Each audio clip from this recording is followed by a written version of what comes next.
Hey guys, and welcome back to Scooter's Films. Today I'll be talking about and reviewing 3 new movies that have come out recently. First up, I'll be talking about the new live-action Lilo and Stitch movie, directed by Dean Fleischer Camp. I watched this movie on May 23rd. The movie follows a similar plot to the first one.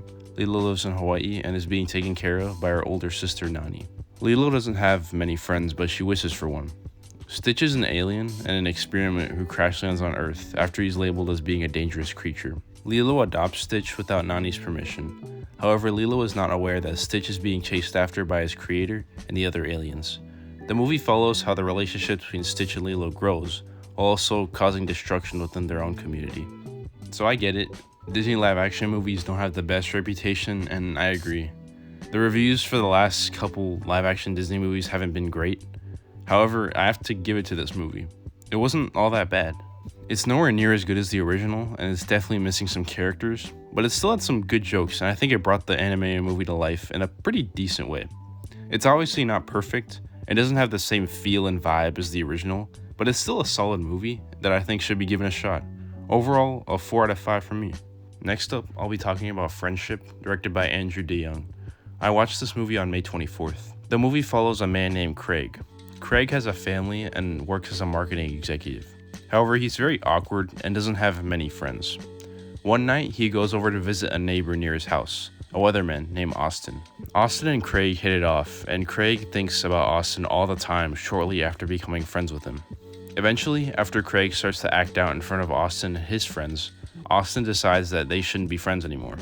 Upon hearing this news, Craig doesn't accept it, and the movie follows Craig's efforts to have a good friend once more.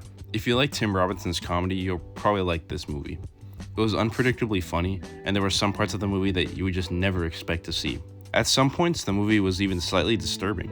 It takes all of these elements, spits it out onto a big silver screen, and it still makes for a decently good watch. It also dives into how much a friend can actually mean to someone. So just a solid and simple movie that feels like it never ends. Gets a 3.5 out of 5 from me. Lastly, I'll be talking about Bring Her Back, directed by Danny and Michael Filippo. I watched this movie on May 29th. The movie follows Piper and Andy, who were recently adopted to the care of a woman named Laura. Piper is partially blind, and Annie has a reputation of being a troublemaker. Laura also adopted a third child before Piper and Andy, named Oliver. However, something is slightly off with Oliver, and Laura claims that he is mute. Laura is coping with the death of her daughter, Kathy. She has been performing rituals in order to bring her dead daughter back to life. Man, this movie was just straight messed up.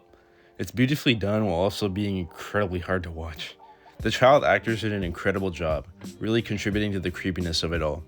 Behind all of the creepiness of it, it's slightly sad.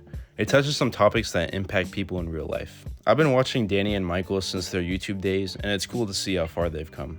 It's a step forward from their previous movie, Talk to Me, and I would 100% recommend watching this movie in theaters if you have the stomach for it. It gets a 4.5 out of 5 from me. Alright, well that's it for this week.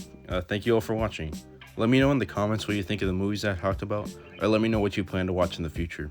Have a great day, and don't forget to like and subscribe.